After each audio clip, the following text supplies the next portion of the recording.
ये दिखाते हैं नक्सली उन लोगों के लिए जो ठेकेदार होते हैं, उल्टा सीधा सड़क बना ये सरकार कहेगी कि हमारे यहाँ कम हमले हुए, ये कहेगी हमारे यहाँ कम हमले हुए। तो नक्सलियों की मुख्य हमला करने की जिम्मेदारी क्या है कि जो सरकारी योजनाएं आती हैं, आपको भी पता है कि भैया सरकारी योजना ऐसी आती है ऊपरे ऊपरे खत्म हो जाता है। हमारे यहाँ एक तो सड़क है, हम आरटीआई करके निकाले कि सड़क का पोजीशन क्यों है, तो पता चला उसमें हाईवे लिखा हुआ था। मतलब ऐसा सड़क है कि दो गाड़ी आमने सामने आ जाती तो एक को रुकना पड़ता है तब क्रॉस करती है। अब पेपर वर्क पे वह हाईवे है। इतना खतरनाक करप्शन होता है। तो सरकारी योजनाओं में दो धांधली होती है।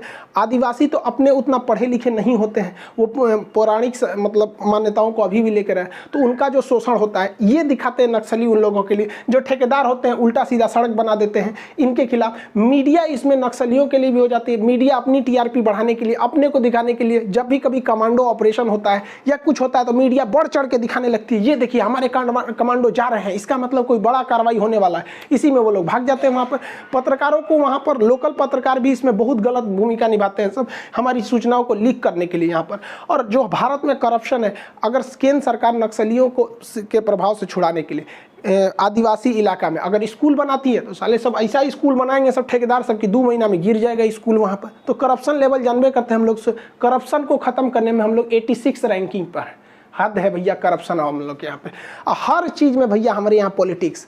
ये सरकार कहेगी कि हमारे यहाँ कम हमले हुए, ये कहेगी हमारे यहाँ कम हमले हुए। इतना भयानक इंडिया में पॉलिटिक्स है कि हम अभी आपको जो बता रहे थे इसमें हमने दोनों सरकार को शामिल किया था।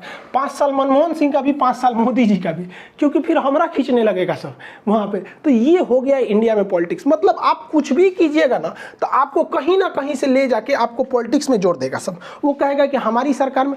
भैया तो जो सेना की है या जो सीआरपीएफ की है उनको श्रेय जाना चाहिए मुख्य रूप से। अब जो नक्सली हैं, बहुत से लोग नक्सली में चले जाते हैं तो उसको छोड़कर वो नक्सली को छोड़कर अपने हथियार को ले आके सरेंडर करते हैं। तो सरकार तो वादे बहुत बड़े बड़े कर देती है कि हम आपको पुनर्विकास के लिए घर देंगे, आपको नौकरी देंगे, आप हथियार जमा करके मुख्य धारा में मिलिए। तो लोग मिल भी जाते हैं, लेकिन ये सारी चीज़ें पेपर पे ही रह जाती है। ऑन रिकॉर्डेड है कि केवल 30% लोगों को पुनर्वास मिला है। अभी भी 70% जो नक्सलाइट छोड़कर आए हैं, अब बेचारों उनके लिए दिक्कत ही है। सरकार उनका सुन नहीं रही है और अब नक्सलाइट उनको खोज रहे हैं कि तू भाग के गया है, मार डालेंगे तुमको यहाँ पर। तो ये एक समस्या है। आप इनको तो छोड़िए भाई साहब, पुलवामा में जो शहीद हुए हैं लोग ना, उनके बहुत सारे ऐसे लोग आपको मिल जाएंगे न्यूज़ पे कि उनको कुछ नहीं मिल पाया।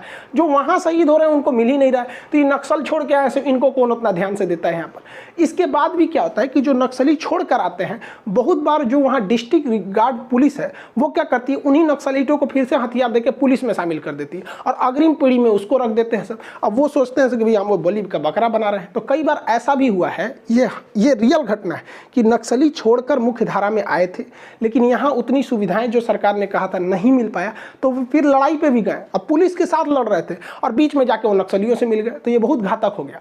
तो हमारे सामने इन नक्सली जो समर्पण कर रहे हैं ना, उनके प्रति हमारे लिए सांप छछूंदर का स्थिति है। हम 100% बिलीव करें तो कैसे करें? आप खुद सोच सकते हैं 100% हम आंख बंद करके बिलीव उन पर कर नहीं सकते। हालांकि नक्सलियों की समस्या को समाधान करने के लिए सरकार ने बहुत बड़े बड़े कदम उठाए। राजनाथ सिंह ने समाधान योजनाओं को चालू किया। ये समाधान योजना 8 सूत्री कार्यक्रम है, जिसके तहत वहाँ पर स्मार्ट लीडरशिप को देना है, एग्रेसिव स्ट्रेटजी अपनानी है, ट्रेनिंग देना है, सर्विलांस को रखना है, ये सारी चीज़ों को करना है। इसी के तहत वहाँ पे अच्छी सड़कें बनाई जा रही हैं, कनेक्टिविटी के लिए पुल बनाया जा रहा है। अब नक्सली क्या करते हैं, इन्हें तोड़ देते हैं। तो जनता का मतलब जो लगाव है नक्सलियों के प्रति वो भी टूट रहा है कि भैया ये सड़क तो हमारे लिए, पुल तो हमारे लिए। वहाँ पे ट्रांसमिशन लाइन, बिजली की सुविधा, मोबाइल टावर ज़्यादा से ज़्यादा उपलब्ध कराया जा रहा है ताकि वो लोग मुख्य धारा में मिल सके और नक्सलियों से दूरी बनाए सके।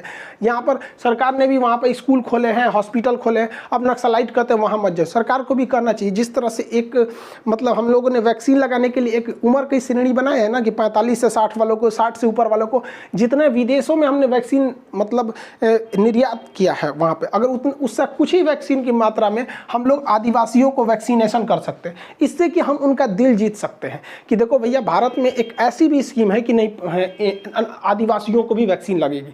तो इससे क्या है कि उनका एफेक्शन तोड़ना है नक्सलियों के प्रति उनका जो स्नेह है उसे तोड़ना है कि नहीं सरकार हमारा भी ख्याल रख रही है। नक्सलाइटों को तो वैक्सीन उनके पास कहाँ से आएगा, तो सरकार इन्हें भी दे सकती है। हालांकि हमारा संविधान जिस हिसाब से लिख कर गया है इसमें नक्सली समस्या कभी उभरने ही नहीं देता। संविधान के कॉन्स्टिट्यूशन का जो 5वीं अनुसूची है, 5वीं अनुसूची में SC ST यानी जनजातियों के लिए कहा गया है कि एक अलग से ट्राइबल एडवाइजरी कमेटी बनाई जाएगी। यह कमेटी पंचायती राज की तरह ही लागू होगा, लेकिन वो अपने क्षेत्र की स्थितियों के हिसाब से नियम कानून बना सकता है। अब आदिवासियों का रहन सहन पहनावा वो अलग होता है, उन्हें आप भारत की मुख्य भूमि से या मुख्य कल्चर से जोड़ के देखेंगे तो उतना सुटेबल नहीं हो पाएगा, इसलिए आप उसका पूरी तरह से सुटेबल समाधान भी नहीं कर सकते। तो भारत सरकार को भी इमीडिएटली सख्ती से अनुसूची 5 को लागू करना चाहिए, जिससे कि ये समस्या का त्वरित समाधान हो सके।